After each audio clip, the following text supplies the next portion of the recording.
Hi, in today's video, we are going to discuss about J2EE architecture.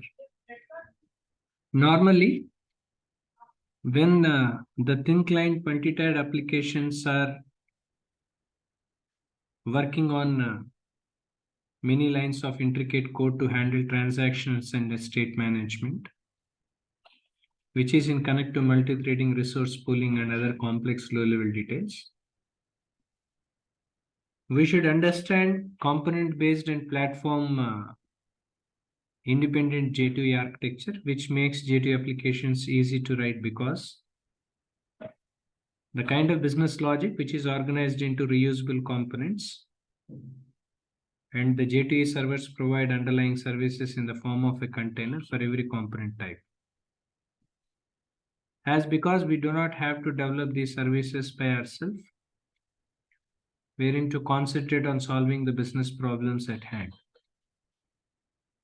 Now, when we talk about this containers and services where the components are installed in the container during the deployment, you can see it on the screen, and are interfaces between a component and low-level platform specific functionalities which supports the component all the time. Before a web or enterprise bean or application client component can be executed, it must be assembled into J2EE application at the same time and deployed into its container. But the assembly process, which involves specifying container settings for each component in J2EE application and for the J2EE application itself, these container settings customize the underlying support provided by the J2EE server, which includes services such as security transaction management, Java naming directory interfaces, which is called JNDI, remote connectivities, all that. When we are trying to understand this highlights where J2EE security model let us to configure a web component or enterprise bean so systems resources are accessed only by authorized users. But whereas when it comes to J2EE transaction model, which lets us specifying relationships among methods that make up a single transaction. So all methods in one transaction are treated as a single unit. But when it comes to JNDA lookup services, which provides a unified interface to multiple namings and directory services in the enterprises. So application components can access naming and directory services, all that. When it comes to J2EE remote connectivity models, which manages low-level communication between clients and enterprise beans. After an enterprise bean is created, a client invokes methods on its, if it were on the same virtual machine. In fact, J2EE architecture provides configurable services.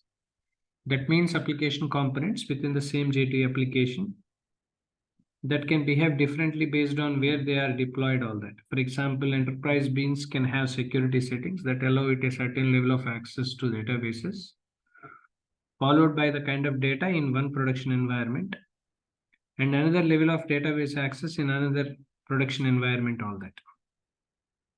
Now, when we are talking about the container types, especially in this J2EE, where the deployment process installs different J2EE application components, wherein these components majorly focusing on EJB part, as we all know, right? So we can see here EJB containers and all that. So which these EJB containers manage the execution of all enterprise beans for one J2EE application, wherein these enterprise beans and their containers run in the J2EE servers.